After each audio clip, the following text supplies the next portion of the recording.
By the time I leave today, I know. By the time I leave today, you guys will know exactly who I am. Okay guys, welcome to another one of my videos. This time it's actually a video of me watching myself. I mean, I'll put clips in there so you guys can see. Yep, a video of me giving a speech.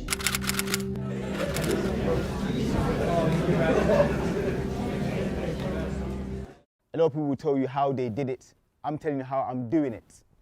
In my darkest moments, I realized that, you know what? You don't really realize the roof you have over your head until you have to spend the night in a park with the foxes.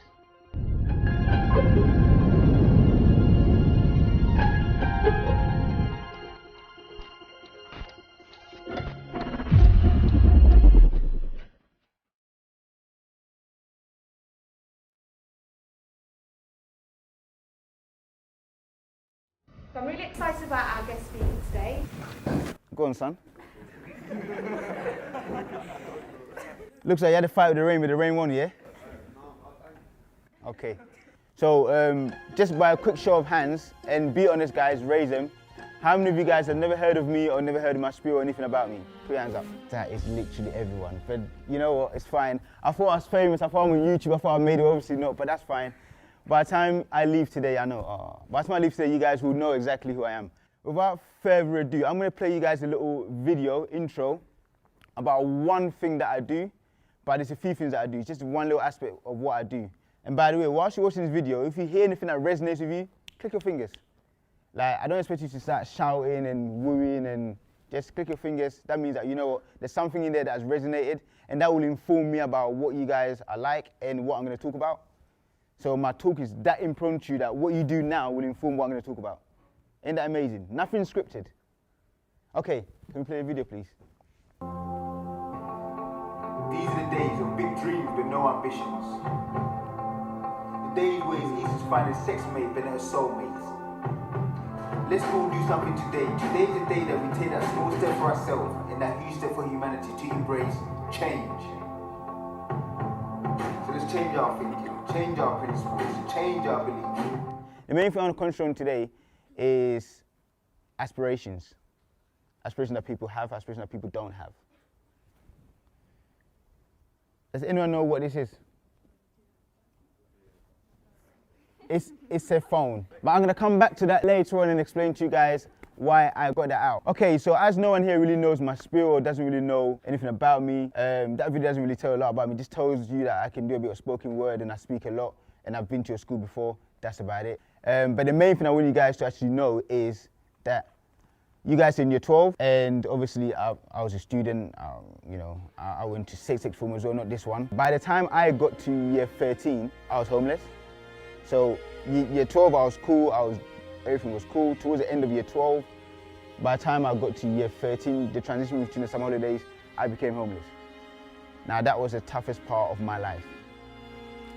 How did I get through that? I'll give you guys a little insight to that. So from around about April-ish, you start to take your exams, start to fall out with my mum at home. And I literally just didn't want to be at home. We were clashing all the time. She didn't want me there. I decided, quite stupidly, I think at that time, come back now, not at that time, that it's best if I just leave the house. So literally one day I was in my bedroom looking outside the window and looking out into the field next to my house. And I just felt like I was in prison. And I felt like, even though I can go outside, I feel like I'm always the person on the other side looking in, but actually I am inside looking out. So I picked up my wallet, didn't even take my charger, and I walked out. I didn't go back. And I carried on walking. 2 days later, I didn't go back. A week later, I hadn't gone back. First couple of days was alright, I made it like a bit like an adventure, but it wasn't really. I slept at one friend's house, one of my training partner's house. But then after a while, the parents asked me, how come you're not going home? So then I didn't want to explain, so then I have to leave. Then it got really tough, because then you're running out of places to go.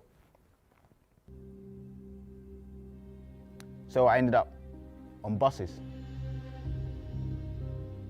I ended up in parks. Park benches.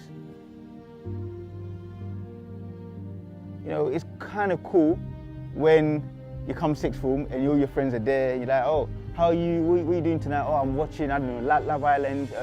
What are you doing tonight? Oh, I'm going out for drinks tonight with my mates. We're going out for a meal. And then they get to you and you avoid a question because I know I have nowhere to go after school. Because I know that I might not have a roof over my head. I come to school the next day, my uniform is not really pressed, it's not really fresh because it's the same thing I was wearing yesterday.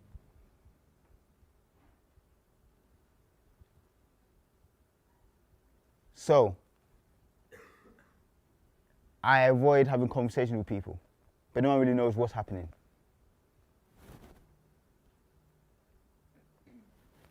But I get through it. Then it gets to a stage where I can't contain anymore. You know, people starting to know certain things about me, people start to talk. But luckily, summer holiday starts coming up, so then no one really sees me. Like, the transition, so now it's like, okay, summer holidays, everything's fine. In my darkest moments, I realized that, you know what, you don't really realize the roof you have over your head until you have to spend a night in a park with the foxes. And these foxes ain't scared of us anymore. Trust me. They'll come towards you. So it was tough. But I made a transition. So from, you could say, 17, 18, I managed to get myself a place, a roof over my head. Made up my mum about a year later. By the time I was 19, I was working with Olympic athletes, like coaching Olympic athletes. How do you do that? I made a change. I made a transition. I changed my beliefs, and most importantly, I began my obligation to be the best I can be. So I set up a company called Inspired by Sports, because I was inspired by the sports that I was doing. One thing I kept consistent was, all through that period, I trained as an athlete all the way through. I'm now a coach and an athlete and a mentor as well, and obviously a business owner. I don't compete as much anymore now, but in those times I did. And that one thing I kept going saved me. So I know it sounds a bit cliche, it's like from down here to up here, you know, the same old story, but actually it's not that. Because yes, I was down here, but I'm not up here yet. I'm still on the way there. And that's the difference. That's what I want to tell you guys. A lot of people will tell you how they did it. I'm telling you how I'm doing it. That's the difference. Everyone wants to hear the good story, but I'm going to tell you it's still not easy, it's still tough. Yes, I have a roof over my head now and I'm on my way to owning my own home, but I still have the same struggles that you guys have all the time. I'm not as old as some of your teachers, so I'm still working things out. So without further ado, rather than me talking at you guys, I'm going to start involving you guys in this talk. Just to make sure, can you at the back, can you hear me? You sure? Okay, cool. So before we go any further, that's just a little bit about my spiel. Now, obviously, I went on from working with Olympic athletes, from coaching, like a lot of the GB sprinters, then setting up Inspired by Sports, then started doing public speaking.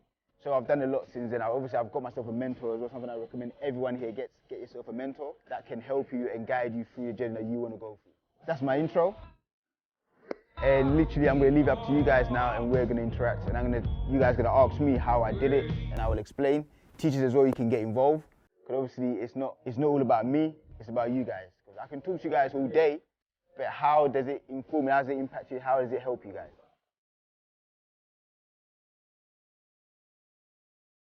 Back to this.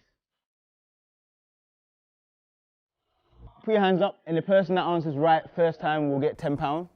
And I've got £10 in my wallet this time. I did it at school the other day. I didn't have £10 in my wallet. And the kid's like, after like, yo, where's my money? I was like, oh. I was like, dude, hold on. So I had to do a bank transfer, but it's fine. Anyone here, can you tell me what are the odds of becoming a human being? 50-50. Okay, that's your answer. Okay. I'm going to take 3 answers, yep?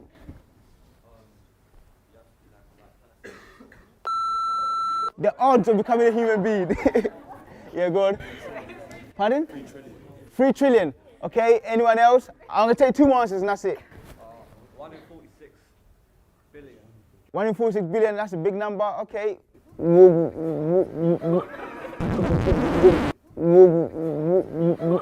We're getting there. Anyone else?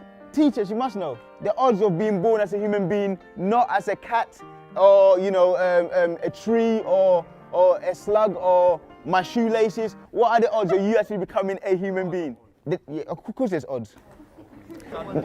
The odds, listen. The odds of you becoming a male or female is what? Exactly. Well, sort of, yeah. And then what are the odds of you being born as a human being? Like basically the sperm meets the, I don't want to go in details, but 100 to 1. All right, can you guys grab this? Miss, are they allowed to grab this and find the answer? No data. Well, you know what? Then you don't get £10.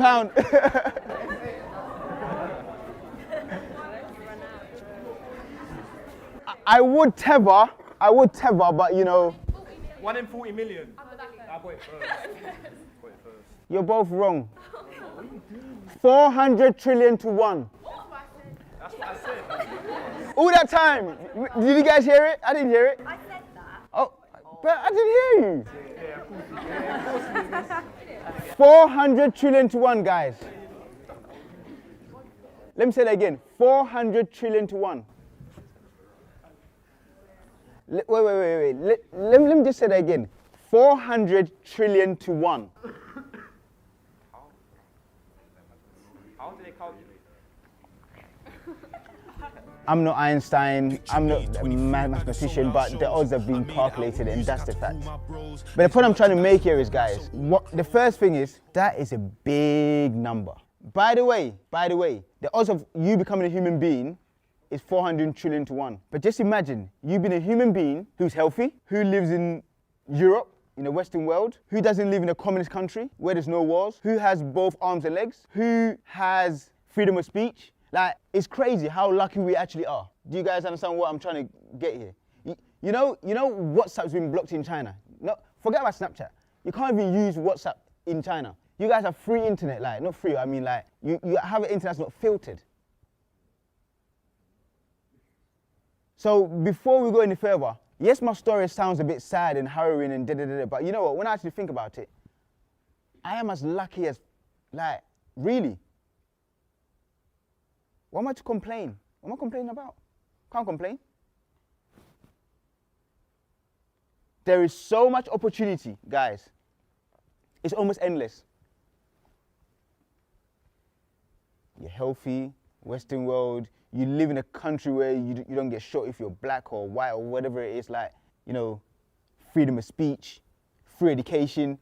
Now, I'm being serious. Now, let's start taking advantage of that. Oh yeah, do you know why I raised this? Because, by the way, everything you want to know, facts, information, it's all at your fingertips. If I'm lying, say so. Like, you could literally Google it and find out. You don't have to type anymore. Hello, Google, what's the odds of becoming a human being? The odds of becoming a human being? No, irritating voice. And then they will tell you. So please, ladies and gentlemen, please. My talk today is not about me. It's not even about you. It's for every person who has a dream, who's not willing to quit on that dream. Now, your dream could be as small as you just want to make 55,000 a year becoming a head teacher. It could be like you might want to be a YouTuber. Like, I'm looking at her, she's nodding her head. Yes, you. Yeah. No, I'm joking. The point I'm saying is that whatever you want to do, we literally can do it. But then why don't we do it?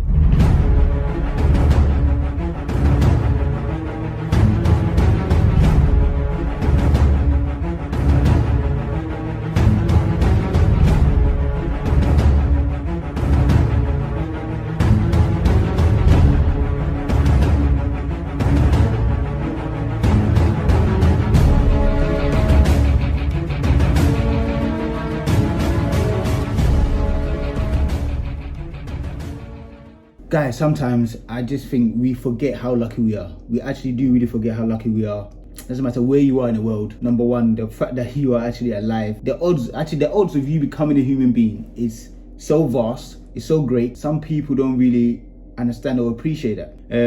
This is what this speech is actually about. I spoke to a group of students I spoke to a group of students a little while ago, 18-year-olds or so. I know at that time they were looking at me like, what is he actually talking about? We're lucky and a lot of teenagers like to complain about what's happening This is pre-COVID, obviously, so don't worry, I'm not trying to. Yeah, don't worry. Just fact that there's a large group of people. I think there was about 100 to 200 students. I'm not quite sure. You're gonna have to check out in a video. But yeah, sometimes I like to watch my talks, my speeches I've done myself, just to motivate me, just to make me see how far I've come and how far we've come. But yeah, guys, it's super cold here in London. As you can tell, I'm in my kitchen at the moment, but it's super, super cold. I'm still having to wear this. I'm on my way out, but still, yeah. Let me take this off. But yeah, even though I'm indoors, I'm still super cold. So yeah, enjoy the video. Like I said, it's not really, I don't want to spoil it much. Watch it as it is. I don't want to give you any hints about it. Just get your feel about it. I remember after I made this video, the head of the department, the head of the year, actually invited me to come back and do another speech. Unfortunately, I didn't actually get time today because I was flying to Ghana. But yeah, gratitude, guys. It is super, super important that we are grateful for what we have. With gratitude, you can't be depressed if you're grateful. You can't be sad if you're grateful. You can't be ungrateful if you're grateful. If you're truly grateful about what you have, then you're good to go. So I made the video a bit funny. Some parts of it I repeated it, some parts I put sound effects, so it's funny. But yeah, I just wanted you guys to watch what I watch sometimes, to motivate me, to inspire me, see some of the work I've done before, some of the work I'm still doing now. So yeah, if you want to see more videos like this of stuff that I've done in the past and me explaining it, then fine, I'll do videos like this. This speech was basically 400 trillion to 1, which is basically the odds of you being born as a human being, not as something else, not as a mammal, a bird, or a tree. The fact that mom and dad came together and the sperm met the egg and it survived and became a child, that's like the odds of that happening and that one sperm meeting the egg and surviving against all the other sperms, and that being the DNA from you, starting from there, some from your mom, some from your dad. Wow, guys, that's like, it's amazing. I think that's nature. And sometimes, like I said, when you look at the smallest things, you then realize, you know, how lucky you are. And if you know that you're truly lucky, then you're blessed. Then you can move on. Nothing else matters in life. It's happiness, gratitude, moving forward. Thank you very much. It's always a pleasure. Always has been and always will be.